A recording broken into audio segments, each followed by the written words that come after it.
Good afternoon, I'm Sean Yao, and this is One News Now. The Education Department has addressed issues having to do with their proposed budget for 2023. In a statement, the agency said that the request for 150 million pesos in confidential funds has legal basis. The department also claimed that all civilian offices are allowed to have confidential funds. The agency said it would use the budget to deal with safety and security issues in schools, including sexual abuse, illegal drug use, gang violence, and alleged recruitment into terrorism. The DepEd also clarified that they allocated over 500 million pesos for special education for next year. However, this was not considered under the National Expenditure Program or NEP. The agency said it will work with Congress to find other means of funding SPED programs.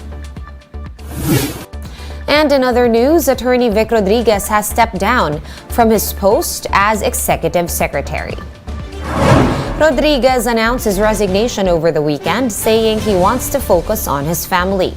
Despite his resignation, Rodriguez has been appointed as Presidential Chief of Staff, a new position under the direct supervision of the President. Malacanang says the vetting process for the ES post is now underway. Rodriguez held the Executive Secretary position for less than 3 months.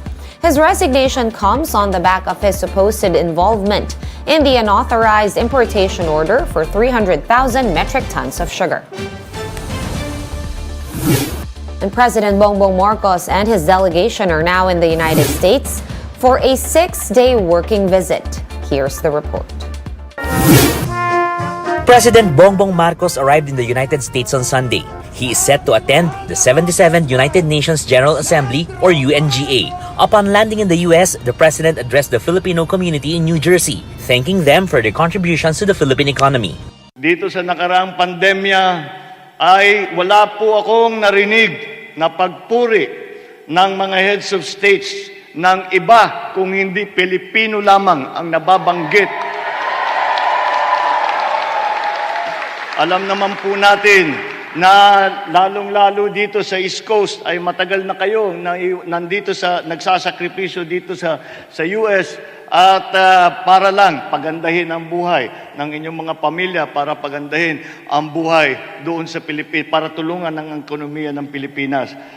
Marcos Jr. will be the first Southeast Asian leader to deliver a statement before the UNGA. He intends to discuss climate change, rule of law, and food security, among others. Makipag-usap sa lahat ng iba't ibang bansa nang sa ganun ay makapagtulungan tayo na makalabas, makaahon dito sa sitwasyon na ating rinaranasan ngayon.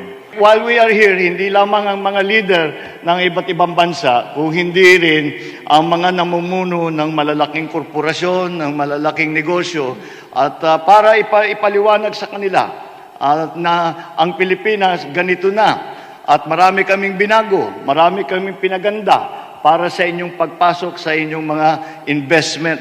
The president also hopes to meet with other leaders, including his counterpart, Joe Biden. While the welcome was mostly warm, there were some groups who protested against his trip.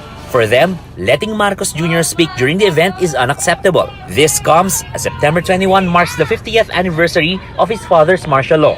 Despite a contempt order barring his entry to the United States, the president has been allowed to travel there under a diplomatic immunity. Marcos Jr. and his delegation is expected to stay there until September 24. For News 5, Gerard de la Peña, we are One News.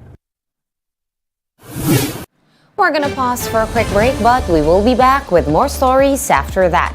Stay with us here on One News.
You're still watching One News Now. I'm Sean Yao. Japan B-League players will be suiting up for Gilas once again for the fifth window of the FIBA World Cup Asian qualifiers. Kiefer and 30 Ravena, joined by Ramos, will be in the initial pool composed of players from Ginebra, San Miguel, and TNT. Some UAAP and PBA players have also been invited to fill the team.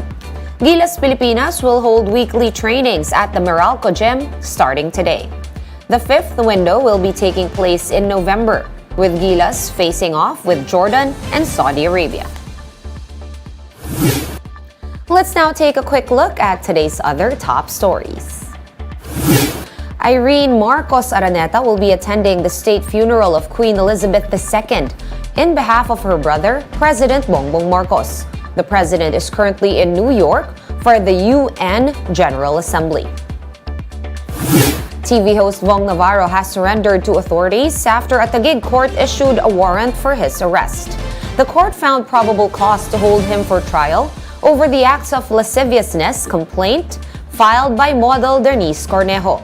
Navarro will be posting bail, which has been set at 36,000 pesos.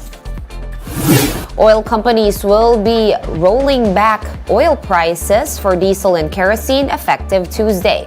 Diesel will be cheaper by 4 pesos and 15 centavos a liter, while kerosene prices will be going down by 4 pesos and 45 centavos a liter.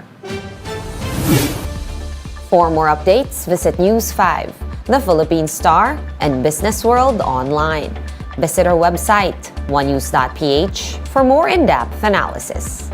You can also catch One News on Signal Play. Register for a free account at www.signalplay.com and stream One News live anytime, anywhere.